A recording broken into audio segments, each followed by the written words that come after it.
All right, welcome to your deep dive. You want to crack the YouTube code, right? Well, we've got advice from 10 of YouTube's heavy hitters. From Think Media's video, it's called Genius YouTube Advice for 15 Minutes Straight. Yeah. You ready to rethink everything? We're not just skimming the surface here. We're going to really dig into what these creators did and, more importantly, how you can use that. Yeah. Okay, let's jump in. So, first thing that really stuck with me, those first videos when you're starting out, probably not going viral. And guess what? Yeah. That's totally okay. Okay. Actually, getting obsessed with going viral early on, it can actually hurt you in the long run. Yeah, makes sense. I guess it's easy to get caught up in those overnight success stories like Liza Koshy or... Emma Chamberlain. Yeah, exactly. Of course. Yeah. But remember, those are exceptions. I mean, they had something really special that clicked with people right away. For most of us, it's about consistency, putting in the work over time. So instead of chasing that viral dream, what should creators focus on early on? Think of those first 100 videos as your training ground. You experiment, you find your voice, you get better at everything you do. Okay, I love that. The 100 video challenge, the learning curve would be massive. It is. Every video you make, it's a chance to refine things. Yeah. Scripting, editing, those titles, those thumbnails, everything. And through that, you figure out what works for you and what your audience likes. Exactly. And that brings us to finding your niche. People stress out about this so much. But the advice from these YouTubers, don't sweat it. Oh man, hearing that was such a relief. It feels like you gotta have your niche perfectly figured out right from the start. And that can really hold you back. It's like this, when you're truly passionate about something, that passion comes through, you create great content. Yeah, the audience can feel that, Yeah. If you love what you're doing, it doesn't feel like work. Right.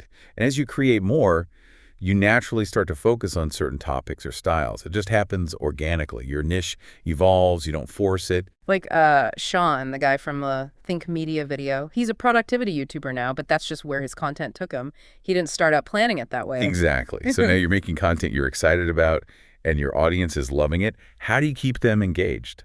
Well, I always thought the key was like and subscribe, those calls to action.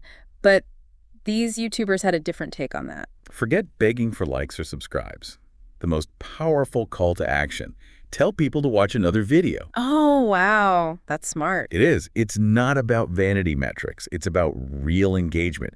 If someone watches multiple videos, YouTube knows your stuff is good. And the viewers getting hooked, they're discovering more of what you have to offer. Exactly. So we've got them clicking next video. But first, got to get them to click on the first video. That's where the title comes in. These guys really highlighted how important it is to create titles that make people curious. Yeah, you got to frame it like a little mystery. Make people need to know more. They give this great example. Inside a $1.7 million New York loft became way more interesting when they changed it to, I found the best loft in NYC, but nobody wants it. Now you have to know why, right? That little twist, it's everything. It makes me think about, well, every creator faces this. Yeah. Making content you love versus making content you think will do well. It's a tough balance. Even these successful YouTubers say so. The guy in the Think Media video, he seems to have found a good balance, though. He reviews those tech gadgets. He's lucky, right? The gadgets he's actually interested in also happen to be super popular. Win-win. But what about those of us who aren't so lucky? How do we find that balance? Well, that's where some strategy comes in. And that's where we'll pick things up next time on your deep dive. So one strategy that really stood out was trend hacking. It's all about tapping into what's hot, So creating content about what people are searching for right now. Yeah, exactly. Yep. And it's not just chasing any trend. Savvy YouTubers use different types of trends. Like you have your seasonal trends, things that are popular certain times of the year. Okay, so back to school stuff in August or holiday gift guides around November. Right, exactly. Okay. Then you've got news-driven trends, things that come from current events or big news stories. Capitalizing on a big product launch or a viral challenge. Yep, you got it. And then you have those evergreen trends. Those are topics that are always popular. Tutorials, educational stuff, reviews of products that are always in demand. Exactly. The key is to find those trends that fit with what you do, what your audience is interested in. And timing is huge. One YouTuber said reviewing products right before or right after they're released can really help you gain traction. Makes sense. You're getting to people who are already searching for info about those products, like back when hoverboards were huge. Yeah. Reviews for those did amazingly well because everybody wanted to know about them. Speaking of trends that are blowing up, we got to talk about YouTube Shorts. Oh, yeah, they're everywhere. What did they say about creating successful shorts? One of the biggest things was keeping it raw and relatable.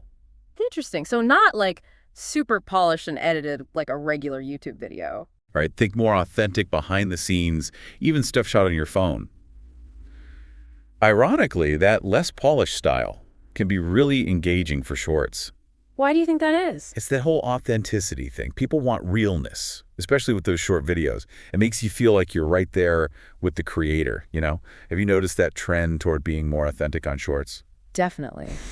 I find myself watching those creators who feel more genuine and relatable. I think it shows a bigger change in how people consume content. They're looking for connection, for realness, not just something that's perfectly curated. Okay, we've covered a lot. The 100 video challenge, trend hacking, keeping things raw and relatable. But I think the biggest thing from all this advice is patience, playing the long game. Yeah, that's true. It's easy to get discouraged when you don't see results right away. But it's important to remember, even those big YouTube stars, they put in years of work before they made it big. And it's easy to focus on those vanity metrics, subscribers, views. I've totally fallen into that trap. It happens to everyone. Hmm. But these YouTubers are saying that's the wrong way to measure success. It's about more than just numbers. Like what? What should we be focusing on? Think about the community you're building, the connections with your audience. YouTube lets you reach people who are into the same stuff you are. Start conversations, build real relationships. And those relationships can turn into big things. Definitely. Collaborations, sponsorships, even career opportunities you'd never expect. It's way more than just going viral or hitting a certain number of subscribers. It's about the impact you have, the value you bring, the conversations you start. Wow, this is really making me think differently about YouTube. That's the power of a deep dive, right? It makes you rethink things and see new possibilities. So the key takeaways from these YouTube masters are: don't expect instant success. Enjoy the process of learning and growing. Find your niche naturally. Create titles that make people curious. Find the balance between what you love and what performs well. And don't get hung up on those vanity metrics. And most importantly, be patient, keep going, and have fun. Because at the end of the day, YouTube is about sharing what you're passionate about and connecting with people who get you. You know, it is really about sharing something you love. And that reminds me of something we talked about earlier, those vanity metrics. Like, these YouTubers had a lot to say about that. Yeah, it's a thing. A lot of creators, especially when they're starting out, they get so focused on those numbers, subscriber counts, views.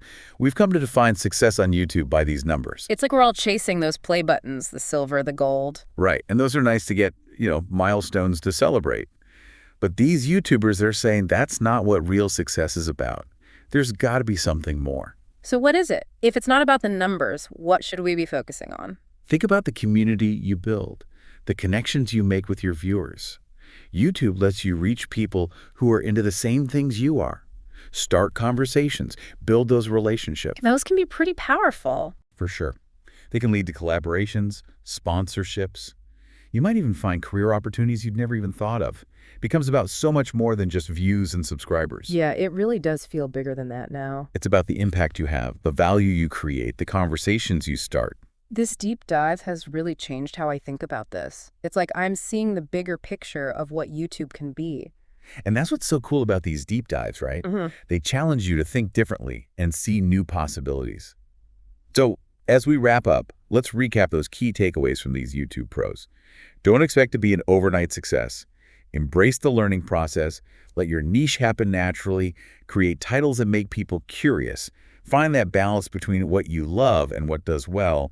And remember, those vanity metrics, they're just one small part of the whole thing. And most importantly, be patient, keep at it, and have fun. Because in the end, YouTube is about sharing your unique voice and finding the people who connect with it. And that's what it's all about.